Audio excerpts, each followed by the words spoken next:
Hi, everybody. It's nice to be here. And so thank you, Tom, for inviting me to join you. It's great to see such a large group as well as your comments have been really cool to read. And so it's a pleasure to be here to share with you my money journey. And I'm not going to share every detail for I will definitely bore you if I do. So please feel free to ask questions in the chat room if you want me to fill in any gaps, and Darlene will help me to capture those at the end of my testimony here. To give you a bit of an overview of who I am, I was born and raised in Alberta, and I've been living in Toronto area for about the last 32 years or so. I got married at 33 years old, so I was single for most of my early young adult life, and now I have two daughters, 24 and 22 years old, and one son-in-law. I'm 60 years old, and I'm happy to say that I'm no longer working for a paycheck. And I say it that way because I don't like the word retirement, for it often comes with a certain expectation that does not resonate well with me of what I want retirement to look like, at least not for now. So, but that's my journey right now, or that's where I'm at currently. So as I started to articulate my financial journey in my own mind and preparing for this testimony for you guys, I started to see that I was not unique when it comes to following the biblical principles, and that most of the money decisions that I've made along the way will apply to anyone, whether you're single or not. It's really been, Tom's taught me a lot along the way. And I realized that for some reason, that's kind of what I've been doing my whole life, is what the scriptures have been teaching. And sometimes it was knowingly, and sometimes I'll admit it was unknowingly. So I have a much better um, understanding of it now than I ever did. So I'm pretty thankful for that. So anyways, by sharing a bit of my story with you, I'm praying that you guys will be able to capture part of it and be able to apply it to your own current financial journey, wherever you're at. And so what have I learned over the years? I've learned life can be complicated. Relationships are complicated, but managing money is not. Although at times we do complicate that as well. And I've also learned over the years that the Bible, like I said earlier, provides the knowledge that I needed to manage money. And that was so different than what the world had taught me. In fact, the world had taught me the exact opposite, what scripture taught me. So I'm so thankful for the Bible, for it has changed my life in so many ways, but it definitely has changed my life from where my financial journey has taken place. So to properly explain my financial journey, let me give you a bit of background. Um, as a teenager and early young adult, I was no different than most people my age. I had a future to look forward to, but I had very little knowledge about money, let alone on how to manage it. All I had was an ambition to be successful, but no clear idea on how to achieve that. And I desired to be cool by having the latest designer clothes and that were always more expensive, and wanted to drive nice cars and travel, et cetera, et cetera. So I was kind of common to the people that were around me, at least where I grew up.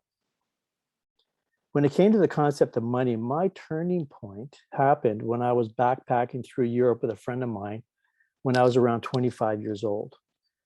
We basically owned everything. Everything that we owned was on our backs in our backpack at the time. And we lived on a $37 per day budget because that was all we could afford back then. And that $37, I remember it had to cover our lodging for the night, the food, and whatever we wanted to see that day. That's what that $37 had to do. And so we did this for 2 months, and about 2/3 of the way through that trip, I had this aha moment.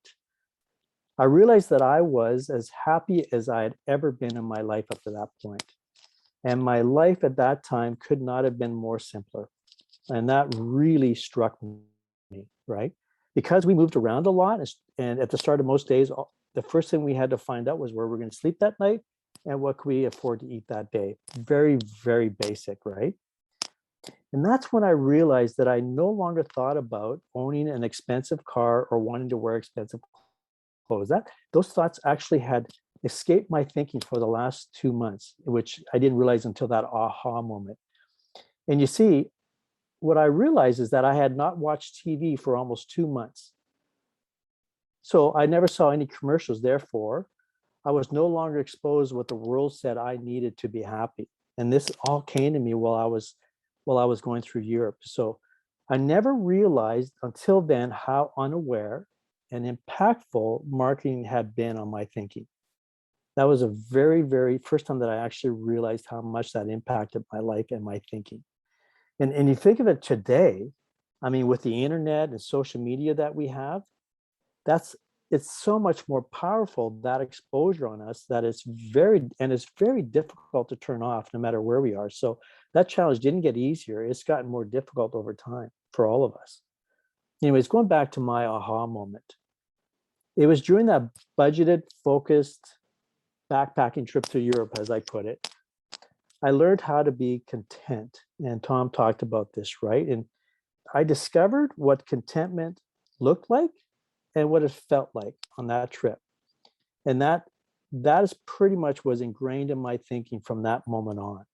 So you want to fast forward in my life a few years. I met my wife, who was going down the normal path of taking on debt. She had just bought a brand new car and financed it all. She also, while she was still carrying her student loan, right? So after we got married, we embraced her debt together, and we developed a plan and went for it full force, right? And so let me tell you what our plan included. And some of our decision making may apply to your current financial situation or may not, but I think most will. So the number one thing that we did when we got married, we had two incomes. We now had two incomes, I should say, but we decided to live on one. Contentment became our driving force behind every one of our financial decisions. Let me repeat that. Contentment, my wife and I decided that contentment was going to be our driving force behind all of our financial decisions. And just like Tom talked about earlier with Paul in Philippians 4:11-13, right? Paul had to learn to be content, and we too had to learn to be content. I understand the concepts. We really had to learn about what contentment really was. And I had that experience back in Europe in my 20s. And then we had to really be disciplined and obedient to that. So instead of increasing our lifestyle by being a two-income couple, better known as DINKs, if you remember, double income, no kids, we lived on less, having now two people living off of one income. So I actually dropped my standard of living because two of us are now we're living off of one. The second thing that we did, we started to track in our expenses right down to the dime, because we wanted to know and control where our money was being spent. That was really, really important for us. It was difficult for us to know what a budget is or how to put together an accurate budget without knowing how and where we were spending our money. And that brings us to the third point, is that knowing where that money was going, we developed a budget that matched our one salary income and our future goals. So we did that really early on. The fourth thing that we did was we used that unused income, and we used it to attack that debt, those debts that we had. So we quickly paid that off as quickly as possible. And then we started to save for our future goals and needs. So somebody said, do you pay off or do you save money? For us, we decided that we wanted to be debt free as soon as possible because we had future needs. We hadn't owned a house yet. So we weren't there yet. So we knew we were going to go back into debt again, but we didn't want to have any other debt on our minds. And there's one thing that I believe in life, and this applies to all of us. If we want to build wealth, and we all can do that, right? Based on our current, whatever lifestyle that we choose, that's another discussion that we can have that's a little longer than tonight. But if we want to build wealth, we can't do it with debt. So that's the thing that drove my wife and I when it came to debt. So we were very careful to pay it off as soon as possible, as well as not take on new debt. We wanted to save for the future needs in advance, with exception to our house. But I'll talk about that in a second. And then the fifth thing that we did, we decided that we would live our life as if we would never receive an inheritance. And the reason why we decided that, because we heard that many people actually were spending money today believing that they would have an inheritance sometime tomorrow to pay for that decision. And we didn't want to get caught in that, because we didn't want to assume that we would have an inheritance from our parents. And we surely didn't want to live a life based on that. So we were very careful about that. So that was our newlywed plan. So what was the fallout of that plan? What did we benefit from doing all those things? First thing that we benefit, after 3.5 years of marriage, we had our first child, and And because we were content with the one income lifestyle, my wife chose to stop working to become a stay-at-home mom without it even affecting our current lifestyle. It didn't affect it because we're already used to living with that one income, right? And secondly, the fallout of that was on our daughter's first birthday, we moved out of a one-bedroom apartment and we bought our first house with about a 40% down payment. So we spending those years just building up, and having a very frugal lifestyle. We rarely ate out, because we had our future goals in mind. So we're very disciplined on how we were spending our money as well, and tracking it to know that we were following that discipline. So anyway, so we had a 40% down payment. So really my point here is that the power of contentment allowed us to have a smaller mortgage, thus being able to pay off our house within 10 years. So it was a double whammy for us, right? And the one thing about our house, I want to share this with you too. When we started looking for that house, the banks encouraged us that by saying that we were pre-approved to buy a house around 2,500 to 3,000 square feet. And now, after our initial shock, and I'll admit, we were pretty excited to hear that. We did our own math and realized that we would be completely house poor doing what the banks wanted us to do. For I realized that they wanted us to give them every one of our spare extra dime. They wanted to go to them versus us having a life, like just to live a normal life. They wanted us to have every bit of our last bit of excess money to go to them to pay for this big house. So what did we do? We ended up buying a 2,000 square foot house, and we still live in that house today after all these years, right? So been very content with that. And I'm so glad we didn't buy that bigger house. That, I'll be honest, we have great friends, but most of them have those bigger, nicer homes than us. But God just showed us so much through the contentment that we still love where we live. In fact, we think it's perfect for us now because we don't have to downsize now that the kids have grown and gone. So there are a couple of other major decisions that we made along the way that were wrapped in contentment. And again, you can see my theme here, right? Contentment really drove our success financially through our journey. It really had the biggest impact. And I always say that paying off debt, if you have contentment, that's half the battle of paying off debt and staying out of debt. That is half the battle. That's how much contentment will influence your decisions going forward.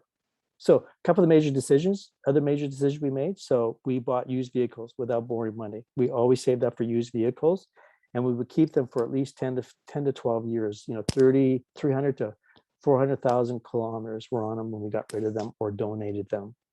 In fact, this may sound kind of anal, but I got to the point that the older the vehicle that I drove, the prouder I was driving it to work. And I know that sounds weird, but that's where it took me. It just took me that I didn't care about having a nice car. In fact, I just felt more peace and pride, not pride in a negative way, but I was just feeling good about how God was just giving me that feeling of contentment with the older it got. I don't know what it was, but it was they were fun to drive for me.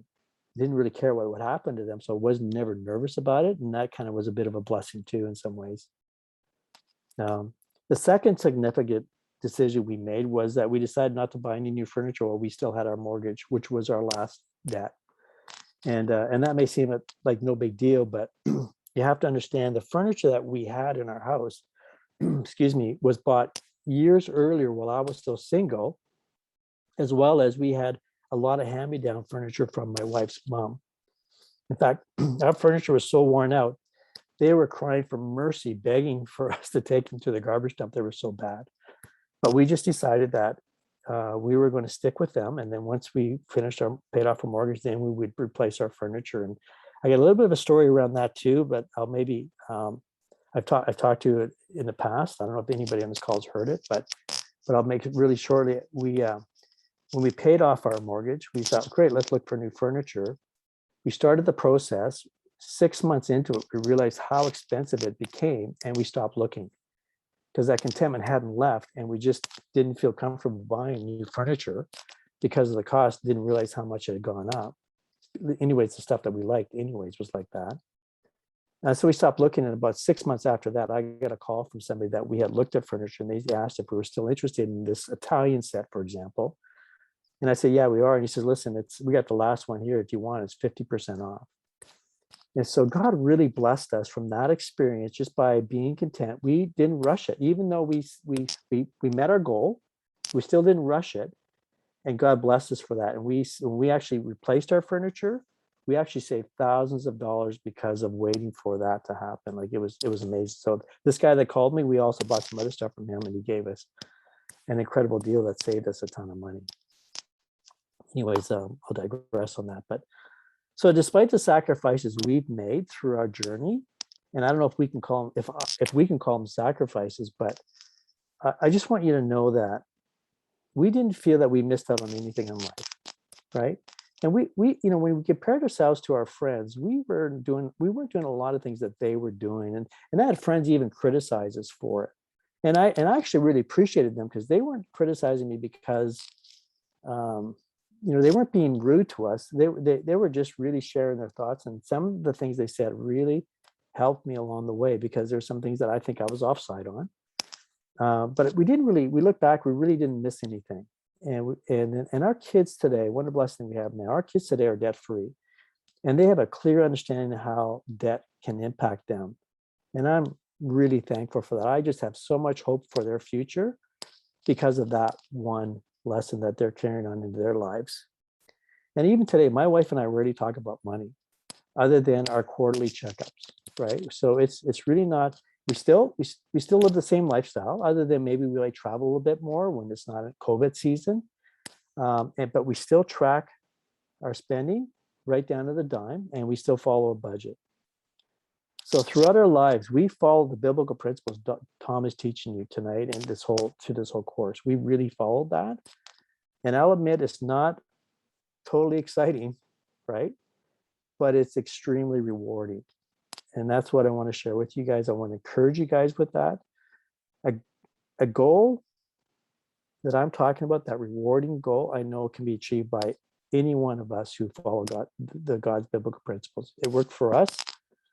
And I know it'll work for you guys too. It's really had an impact in our life, and we did nothing complicated. We did nothing that was made us look really smart.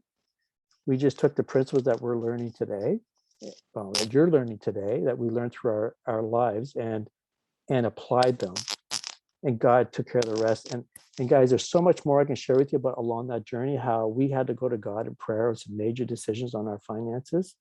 And we didn't move until he spoke to us. And every decision we made was blessed by God. And I won't get into details because I'll talk forever here. But there's another testimony in that maybe Tom can have me come back when it's applicable. But